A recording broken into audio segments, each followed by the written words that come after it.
Good morning, Hayom Yom, Gimmel Sivan, the 47th day of the Omer. So it says in the Shulchan Aruch that the students of R Akiva died for 33 days. But there are two opinions about when these 33 days took place. According to opinion number one, the 33 days are from the first day of Sfiras Omer all the way up to and including Lag BaOmer. And the last students died on the morning of Lag BaOmer, but then on Lag BaOmer they stopped dying, so big celebration. But the second opinion says that no, they died between Beis Iyar and Erev Shavous, Siman. And those are the two opinions. And because of that, that's why we mourn the entire period of Sfiras Omer, because we're not sure who's right, so we mourn both periods basically. And they overlap a little bit, but we mourn throughout both periods. But there is an opinion brought down that on the 3 days preceding Shavuos, which are called the Shloshe Yimei Hagbalah, which is like a semi-festive time. So they say you are allowed to then get a haircut and get married. You don't need to do all the things we do when we mourn. And that's because, first of all, according to one opinion, that's not even the time of mourning. It's not even when the students died. And even according to the opinion that that is when the students died, those 3 days are a semi-festive time, and therefore you're allowed to do these things. You're allowed to get a haircut. You're allowed to get married.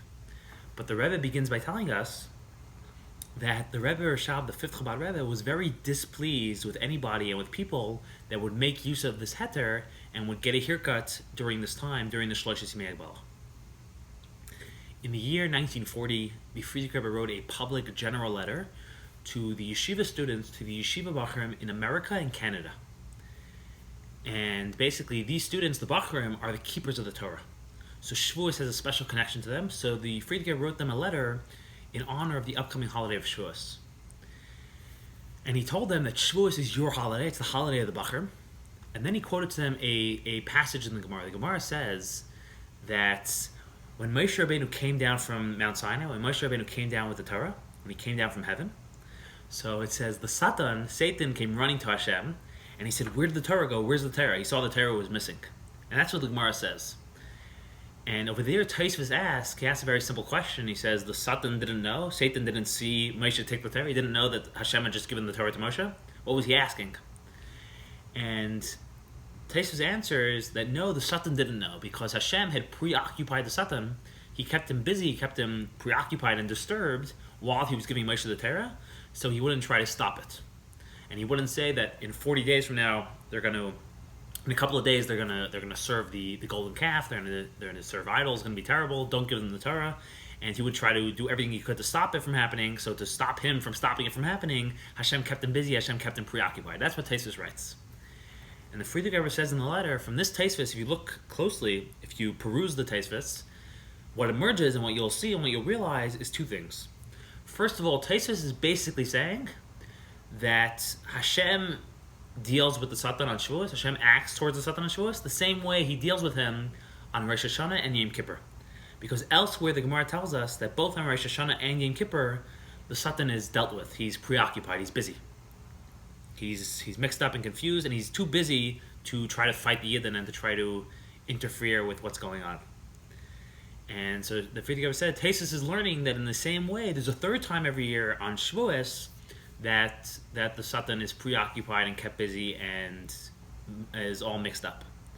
And the second thing he said is that it comes out that Tosfos is not just saying that on the original Shavuos the Satan was busy and preoccupied and mixed up, but every single year on Shavuos that happens again, and the Satan is always out of the way, the Satan is always being dealt with, the Satan is always being preoccupied. And just on a side note, it's very, very famous that we say that on Rosh Hashana, when we blow the shofar, that confuses the Satan. You've probably heard that before. And very few people actually know what that means, and there's various interpretations given for it, but I'll just share with you the interpretation of Tosfos there, because we're discussing Tosfos right now, and Tosfos' perspective. And the way Tosfos explains what we mean that on Rosh Hashana we blow the shofar and that confuses the Satan, he explains something very, very interesting, very beautiful. He says, when Mashiach comes, we are going to blow a shofar. There's going to be a big shofar when Mashiach comes. And that means that basically every time we blow the shofar, there's a lot of Mashiach energy in the air. In fact, the Gemara even says the Mashiach is going to come in Tishrei because Mashiach comes when a shofar is blown. And in Tishrei, we blow a lot of shofars. We blow the shofar a lot, which means Tishrei is like the energy of Mashiach. So Tosfos says when Mashiach comes, when the shofar is blown, evil will be eradicated. the Satan and death and evil will be destroyed, will be killed, will be annihilated. So on Rosh Hashana, when we take out our shofars, when we start blowing the shofar, Mashiach is like this close to coming, and it's a very powerful moment for Mashiach to come. Then there's a lot of Mashiach energy in the air, and because of that, the Satan becomes terrified. The Satan becomes on edge. He's fighting for his existence because at any moment Mashiach might come. He feels the imminence of Mashiach's coming, and he becomes very afraid. He becomes very panicked because he feels his imminent death approaching, his destruction approaching, and that's what it means. He becomes panicked and confused. That's how Tosfos explains it.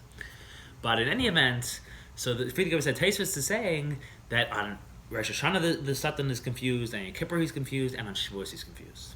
And he concluded, therefore, if on Shavuos the Satan is going to be out of the way, he's going to be dealt with, he's going to be confused, Shavuos is the time, Shavuos is a very easy time and a good time to do everything we need to get done.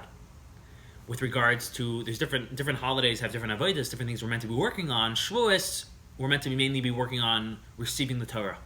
And that's, all Jews are meant to be doing that, but specifically Bachrim, this is their holiday, they're the ones who are devoted day and night to Torah. And he said Bachrim could do everything they're meant to do, all Jews could do everything they're meant to do on Shavuos very easily. It's a very opportune time, it's a very special time, because the Satan, our major enemy, the one who always blocks us and causes all our issues, external and internal, is out of the way, is dealt with, and he's on like half capacity, he's on low power mode.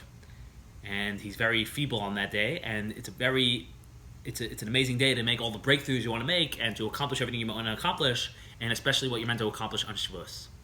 So have a wonderful, wonderful day. And one more thing is, is the Rebbe once spoke about this, and the Rebbe asked a question. It says in the Gemara that the word ha-Satan, the Satan in Hebrew, is the numerical equivalent of 364. And it says from this we see that the Satan only has power 364 days every single year. But there's one day a year, Yom Kippur, that it has no power. That's what the Gemara says. So the Rebbe says, based on that Gemara, how do we explain the fact that we say that on Rosh Hashana the Satan has no power, and now how do we say that on Shavuos the Satan has no power? Seemingly that contradicts the Gemara. It should have, if this was the case, then the Satan should only have power 362 days every year. So the Rebbe explained that Yom Kippur is the only day of the year that on that day the Satan has no power. In other words, the time itself is so powerful, the day itself is so powerful, it's built into the day that the Satan has no power here.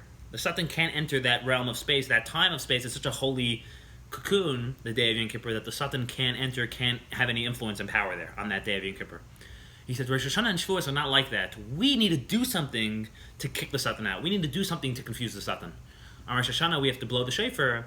In Shavuos, we need to do the avodah, which is dependent on such Shavuos. And then the Satan's confused, but it's not automatic. Only the day of Yom Kippur is automatic. Those 2 days are not automatic. Have a wonderful, wonderful day. God bless you. Stay strong.